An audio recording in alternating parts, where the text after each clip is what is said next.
Hey guys, it's John. I'm playing a 3-minute game against LuHS, 2255 rated, 2255. A little bit faster. I just played 2 5-minute games, so I figured let's play a 3-minute.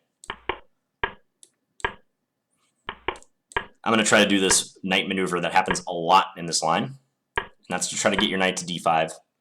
This knight in particular. See how long that took me to get my knight from f3 all the way over to, let's go d3 in this position.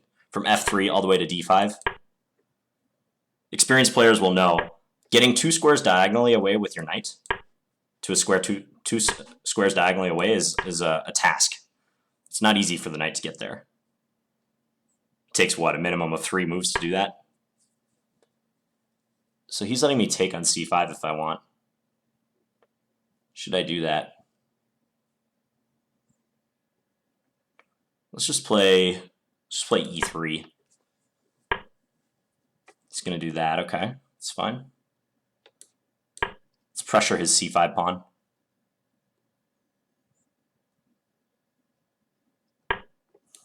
Develop. He's just pushing pawns. I think I can just win a pawn now, can't I? I bet he sacks the exchange. Watch him go rook takes f4. Ooh, he does not. He does not do it. Your position's a little bit loose, mister. I take you. No, let's go here. Let's build up. Build, build, build. Okay, now I take you.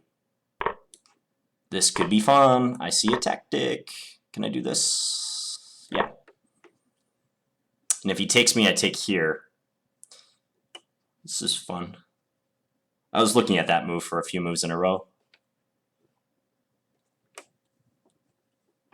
I think he's got to take it, actually.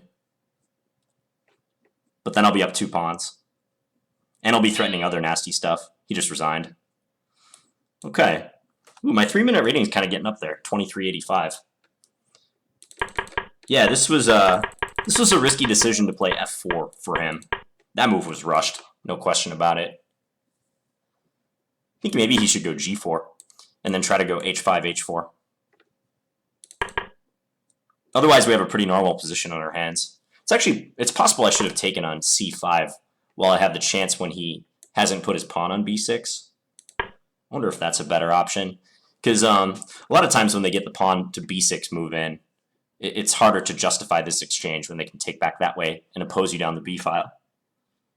Although I don't see anything like super amazing about having forced him to recapture the d pawn.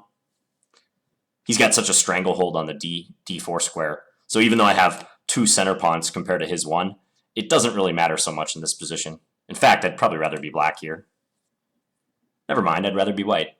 Forget I said that. No, I don't know. It's just a position. Queen a4.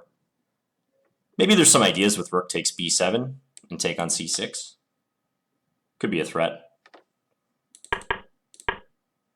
What did I do? I did e3. Surprised the computer likes my position this much.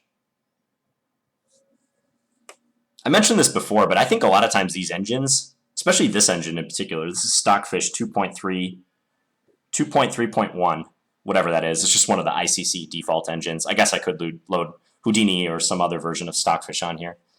But sometimes I feel they overestimate positions, especially with white. I notice whenever I have a lot of white games and I plug them into the engine, this Stockfish program seems to really like white in a lot of lines. Yeah, so g4 was premature. I would have bet almost anything he was going to sack the exchange on f4. Because then, at least then his dark square bishop's unopposed, and yeah, maybe he can jump his knight into d4 and have a hard time getting rid of it.